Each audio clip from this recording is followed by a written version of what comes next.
welcome to Storyboard. I'm Shubhani Gharat. How has the past year fared for the country's leading automaker? How has Maruti Suzuki's marketing playbook evolved over the years? How is it responding to the preferences of a younger generation of consumers? Shashank Srivastava, Senior Executive Officer, Marketing and Sales, Maruti Suzuki India, answers all these questions and more in a conversation with Dilshad Irani. Srivastava also gives us an insight into how Maruti is calibrating its product portfolio to make it future fit and his views on sustainable mobility. Hello and welcome to Storyboard 18, Shashank. It's lovely to have you on the show. Thank you. So let me move to my sort of future-facing question here. What is your outlook for 2023? So the outlook for the financial year 22-23 is actually very good. Because the demand parameters have held very stable and in fact have risen. We have seen despite the semiconductor issues, we have seen a revival of demand, possibly a little bit of pent-up demand, but also new demand as well. And that means that this year we are seeing a very good sales overall. In fact, for the passenger vehicle segment, we are looking at a figure of 3.885 million, which it would be like a 25% growth over last year. And this would also be the highest ever sales in a financial year. In fact, Dilshad, if you see the calendar year so far, which is January to November, the industry has already crossed the 3.5 million mark. How has Maruti's marketing playbook evolved over the years? I mean, given also the pandemic in the middle, but also just, fundamental shifts in the industry, consumption patterns changing, people changing, new generations of customers that might not necessarily have the same desires, needs, wants, aspirations as previous generations. So given all of these, and of course, the other sort of macroeconomic climate and changes, how has the marketing playbook evolved? Yeah, so as can be expected, the marketing playbook has evolved in response to both the consumer pattern of consumer behavior pattern changing, but also the economic growth pattern that our country has seen. So industry has grown and consumer patterns have also changed. So it's not just about the volumes, but also consumer patterns. The first-time buyers initially in India were about 75-80%, but today they are about 45-47%, still very high, which means that India is a growing economy with a young population, 65% of the population below 35 years of age. So the first-time buyers, the choice is still largely functionality, but that is from generally to use cars for transportation. But there is this large chunk of consumers, 50% or more, who are either replacement buyers, which means they are upgraders, or they are additional car buyers, which means they are adding more cars to their possession. And their behavior is quite different. So you see the average price is going up. So also the requirement for design, for features are also getting a little more evolved. So I would say that in terms of the demography, as well as in terms of psychography, there is an evolution that we have seen rapidly coming in the Indian landscape. And in fact, last few years, it has changed dramatically. You see, I can go on and on the digital aspects, on the buying behavior, on the retail experience, and hence the showroom infrastructure, the purchase behavior, the amount of research that consumers already do when they walk in the showroom. There are a huge lot of changes that we have seen in past years, and it's accelerating all the time. Can you then maybe give me a few examples of sort of future-facing strategies and initiatives that you all have undertaken perhaps in the past year or two that exemplify the modern approach to marketing that Maruti has taken? So quickly, a couple of things. Maruti Suzuki as a brand was generally known, still known for value for money, for great fuel efficiency, low maintenance, wide network, therefore peace of mind. And that was something which went very well with the previous generation consumers. It became, after some time when things changed, sort of I wouldn't say a negative, but the priorities of consumers when they were making choices for buying cars especially the younger people, changed a little bit because they had a higher income levels. Financing was available much more easier. They were exposed more to global conditions. And as I said, generally economically, the growth for the country was there. And therefore, we did find that we need to create a brand where we would need, which can be more aspirational in nature. So we made the channel brand as Nexa, which is like much more aspirational. It is to give that global experience to the consumers as far as car buying is concerned. And of course, you need to do all those marketing activities, which you can charge a premium for that extra experience that you're giving to the consumer. That's one. Second, on the digital part, and this is now, of course, ongoing, we found that the younger consumers, and in fact, even some of the older consumers are now more keen to do the transactions, at least a large part of it, through digitalization. What we did was we developed our platform, still an ongoing process, but we have developed it reasonably well, where we have of the 26 touch points that a customer has in his journey of buying a car, looking at the car, comparing, talking to people about the car, or seeing the reviews, or going and checking a test drive, and so on and so forth. 24 out of the 26 checkpoints we have digitized, including financing. So increasingly, we find a large number of our retails, almost 23% of the retail, and a large number of our inquiries, almost like 36% of the inquiries, now coming from the digital platform. And that is something which we believe is going to be the future of retail of automobile as well. Earlier, people said it's not possible because people want to kick the tires or smell the leather, and therefore they would because they will visit the showroom, and of course the salespeople will have a great influence on their purchase behavior. But we found from research, almost 90% of the consumer, 92% of the consumers now are reasonably sure which car they buy even before they come to the showroom, because they do the research online, and that's why digital platforms have become so important. So that is one direction which our brand will be very, very closely watching. And of course, increased personalization in terms of marketing communication. That's also something which is being enabled by the database that we have, both transactional as well as interactional. Thank you. Yeah. Have a great day. Yeah. Bye-bye. It is time for a short break. On the other side, we are catching up with Shamsuddin Jasani, CEO of Wunderman Thompson South Asia, on how their focus is on strengthening the agency's commerce and tech capabilities, along with getting in some key acquisitions in the coming months. Welcome back. It has been a year since Shamsuddin Jasani, the former CEO of Dentsu's Isobar, joined creative agency Wunderman Thompson as its chief executive officer of the South Asian market. At his new job, he has been focusing on further building Wunderman Thompson's creative legacy, along with strengthening its commerce and tech capabilities. He says key acquisitions are also on cards in the coming months. In a conversation with us, listen in. Shams, welcome to CNBC TV18. Yeah, it's a pleasure. Thank you so much for having me. So 1 year, how has it been like, and what is the kind of work that you're proud of? The 1 year has been absolutely fantastic. I've totally enjoyed it. The people are amazing. I think that is the lifeblood of any organization. So I think that's where I feel that there is a great, I would say, product that we have within Wunderman Thompson and the group. I mean, we have a mixture of services that are there, from Wunderman Thompson, the agency, to Wunderman Thompson Commerce, which is a hidden gem of more than 600 people, that sit out of Gurgaon. We've got Mirum, which is a world-class, digital agency. It does amazing MarTech.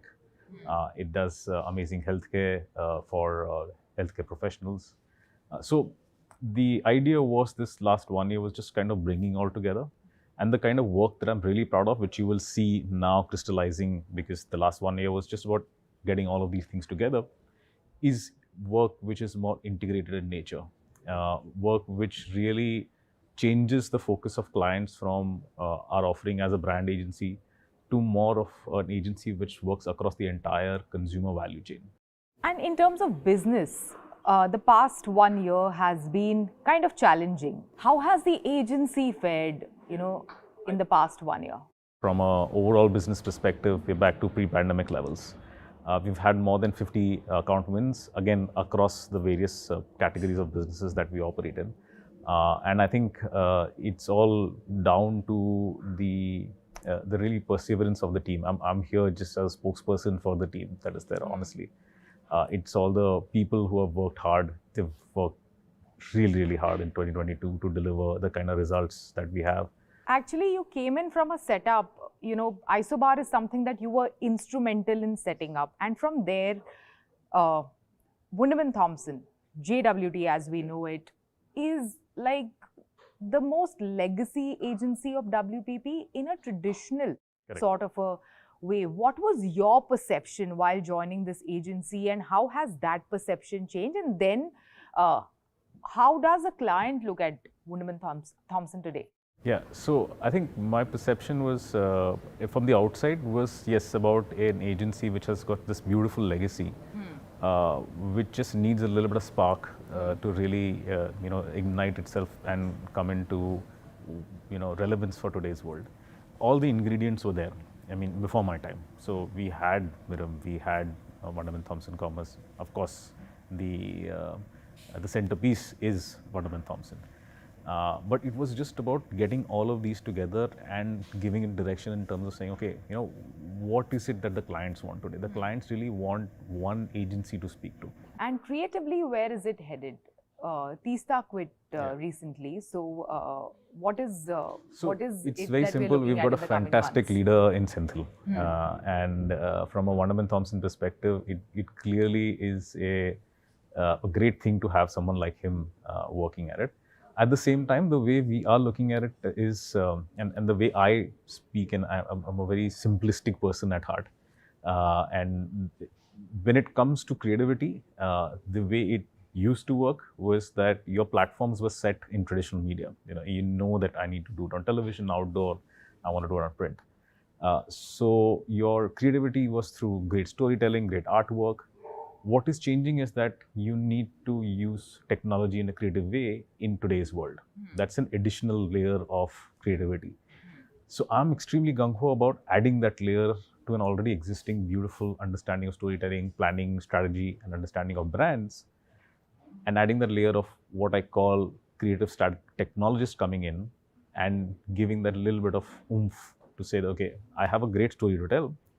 How do I evolve that and make it more relevant to a particular platform or a particular technology, which can take it to the next level? So I think that's the direction. And I think clients are also accepting that and are looking forward to it. In fact, that's one of the big asks from clients is that let's start experimenting with technologies, not only today's technologies, but also tomorrow's technologies that are coming up. So I think that's for that, you also need talent to enable something like this. What is the talent strategy for the agency today? So it's a three-pronged approach. One is that we taking the understanding, the deep-rooted understanding of consumers is something that we've always been good at. How do I just evolve that understanding to add a layer of technology on top of it? So that is taking our teams, and there is an entire strategy on upgrading the skill sets of the organization is the number one strategy that we have. Number two, of course, we are going to look at key people to come in, when we're talking about creative technologists, when we're talking about the tech side of the business, also getting teams collaborating together. So like, for example, in Mirum, we've got an entire digital setup with creative technologists out there. The third thing that I think is going to be important is also inorganic growth. So 2023 will also be about certain parts of our business which will come through acquisitions. Newer technologies, like for example, in experience design, as we call it, in consumer research, in technology, in commerce, in content marketing. So we are also looking at some parts of our business coming through inorganic growth or through acquisitions. But a majority is really about upgrading the skills and the technologies, and we've been able to attract good talent. So you're going to be strong on acquisitions yes, in the coming months. Some more strategic, there will be some strategic acquisitions. A lot of it will be organic growth as well. So finally, before we go, what is the larger vision for the agency for the coming months? So for a couple of things, let me just put it as a 3-year horizon. We've already spoken about it earlier, is that we want to double our business in the next 3 years. So that's from a business perspective. So that's number one. In the coming months, it's just finishing our integration story, really integrated as Wunderman Thompson, one unit across commerce, technology, and of course, the everything that is linked is our legacy, which is creative. We will still be a creative agency and continue to be that. So that is core to us. Now, how do we creatively use newer parts of our business is going to be the challenge in front of us, which we want to answer. So that's the second part of it. And finally, it's about people. My focus in 2023 is to really have fun in all the work that we do. I think as advertising globally, we've slightly slowed down on the fun element, even in the work that we put out. I think we need to dial that back up a little bit. Sure. Thank you so much. Thanks for speaking to us today. Pleasure. Thank you. It is time for a short break. On the other side, we have 2 more interesting conversations lined up. You don't go anywhere. We will be right back. Welcome back. Tata Group acquired Kochi-based Kottaram Agro Foods, the owner of Soulfull, back in early 2021, and it has been subsequently rebranded as Tata Soulfull, a 100% subsidiary of TCPL. Now, over the past year and a half, Tata Soulfull is on a mission of reviving the consumption of the Indian millets on a day-to-day basis. They have also a strong millet-based product pipeline. So what is their approach and strategy to go beyond urban markets and create a niche for themselves in the highly competitive breakfast and healthy snacking space? We are catching up with Prashant Parmeshwaran, MD and CEO of Tata Soulfull, to find out more. Prashant, welcome to CNBC-TV18. Thank you so much for having me. Tata Soulfull is fairly a new player into this whole breakfast cereals and this healthy snacking space. So how exactly are you creating a niche for yourself? Our vision and our mission is, how do we make India's ancient grains, in other words, millets, how do we make them relevant to the 21st century consumer? This is our clear reason to being. This is what we are offering to consumers. And if you see the part is, it's not just about bringing back millets, but is making them relevant to the 21st century consumer. And that's really how we are, slicing and dicing various sets of the categories, various places and products that we really offer to the consumers. So we have a very, very clear way of how we are entering categories. We don't get into just a classic Me Too, but we use millets as not just from a health perspective, but also from delivering what we call our genuine taste forward approach. So Prashant, over the past 2 years of the pandemic, we have seen that there is an increased health awareness. People are thinking healthy, eating healthy, snacking healthy. So that has triggered this whole consumption of, products such as yours to increase and the penetration to increase from single digits to double digits. But it is still a long way to go, considering, a market like ours, where every region has its own breakfast and snacking options. So what will drive growth in the coming days, apart from these 2 years of the pandemic, and what will drive growth beyond the urban markets to, let's say, smaller towns and smaller cities? So Shivani, that's a great question, right? And I think it's very, very important that we understand India/Bharat, as we always call it, because there is a whole amount of market that is there outside of the top 8, top 16, 18 cities, however we want to slice and dice. And I think it's very, very important, because if our mission and vision is about making millets mainstream, ensuring that we are bringing it to as many tables, as many hands as possible, it is very, very important that we see the entire spectrum. What COVID did is, what I just say is like it's like the starting of that 100-meter sprint of a long marathon. So that's just the starting piece. And you very, very rightly put it, where the realization really started kicking in. Now what becomes important is for brands such as ours, is how do we then further continue that momentum? How do you further that entire piece? And not just from, just building out the distribution, but bringing it into the kind of affordability that becomes very, very important. Just last 2 days, I was in the markets of Orissa.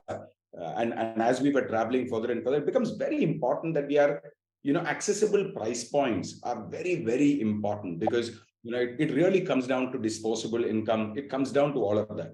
Even in an urban center, we see that, but it becomes more and more pronounced as we leave the city centers. And I think that's a very important piece, that you don't just end up, offering the large packs, higher price packs, but you bring what we call LUP, lower unit price packs, that really are very, very important for consumers to really try. And again, one piece that people assume that, they will start with a small pack and then they will upgrade. That doesn't necessarily have to be the case, right? And that's the beauty of a country like India, where basically people say, I have a lot of wants, I have only X amount of a disposable income, so I'd like to have them in small pieces. We've seen them with a classic shampoo, as we've always seen the entire sachet business. And I think it becomes very important to say, how does then that become and build a very, very strong business model as well? So I think finding that balance becomes very key. Growth, very, very interestingly, beyond the top 18 cities is at a very rampant space. Also, the point that you made on, getting in the small packs, it's not just about trial, but somebody doesn't have that kind of a disposable income. And that has also led to many of these fairly established players such as Kellogg's and Baggeries to launch smaller SKUs and focus a lot on their distribution strategy in these smaller cities and towns. What are you doing in that direction? If you can share some insights. I like to look at this as chapters of a book called Soulfull. And so the first chapter was, we were in the key cities, we were in modern trade, we expanded ourselves into cities, we took ourselves to around 10-15,000 stores. We were very clear that this is only going to get us till a place. We've got a proof of concept, and that's where the integration with Tata Consumer happened. And essentially what we then had was the entire sales and distribution network that sells tea and salt into the entire country. And just to give you some data points, we moved from 15,000 stores to around maybe 1.5 to 2 stores to 2 lakh stores in a period of around 8 to 12 months. And today, and further on from there, today we are close to around 4 odd lakh stores. And for us to be moving, and we are still going to, we have very, very aggressive distribution plans. And obviously when you start, crossing the 50,000, 60,000 stores, the 10 rupee price point becomes a very, very important. So the LUP becomes a very important price point. Some places it is about trials, but a lot of places it's going to be the consumption. And I don't believe that it's going to be that the 10 rupee will then become a 100 rupee purchase. It'll happen in some cases, but more likely than not, how does that become a key? So absolutely, that is a growth driver piece. That is a distribution game that we are also going to be playing, so that they're able to reach the masses. And what better than a place like TCPL, where salt, tea, all of them are going to all the nooks and corners of the world, of India. Great. Thank you so much. Thanks for joining us today. Thank you so much, Shivani. It was a pleasure talking to you as well. Moving on, Zomato Live is the events business of food tech company Zomato. They also have Zomaland, which is a subscription-based event designed for feeding India with an aim to address the issue of malnutrition and other health issues related to nutrition deficiency. This event was recently held in Mumbai, and on the sidelines of it, I caught up with Chaitanya Mathur, Global Head Live at Zomato, along with Apurva Pandey, ABP Growth and Marketing at Zomato, speaking on Zomato's strategy behind entering into the experiential marketing segment with Zomato Live back in 2018, and how has it worked for the brand so far, and also the way forward for it. So welcome to CNBC-TV18. Thank you so much. Thank you. So Chaitanya, let's begin this conversation with you. We are speaking to each other around the time of Zomaland. Tell us the reason for Zomato to get into this entire experiential marketing space back in 2018, and how has it fared so far?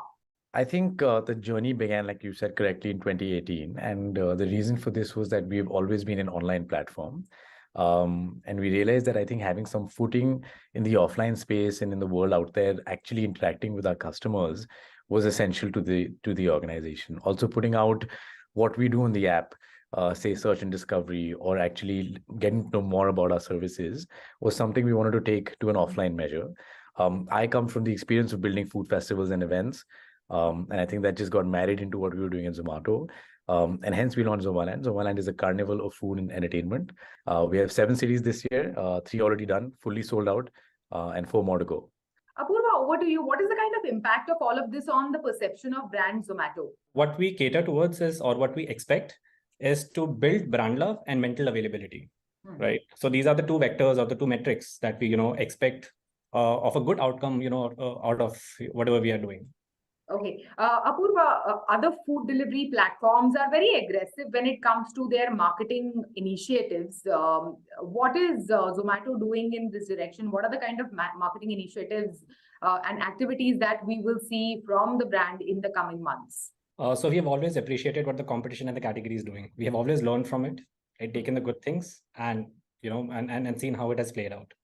But we've also been kind of immune, in the past few years and the past few months of what is happening.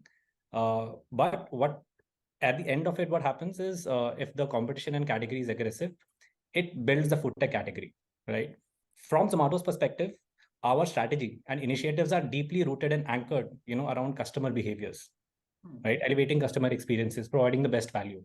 So there's a lot of on-ground activations, a lot of marketing, activities and strategies made, keeping the customer at the center. Yeah, that's great. And Chaitanya, finally, before we go, events are back to how we used to know it back in 2019.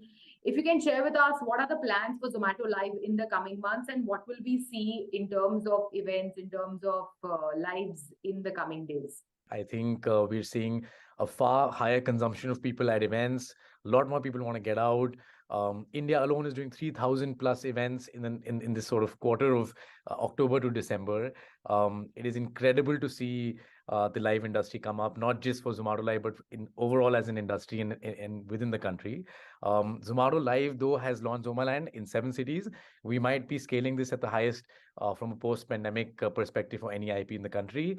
As we move forward, we're also looking at various different new properties to do. Feeding India concert is one of them, with our charity partner as Feeding India.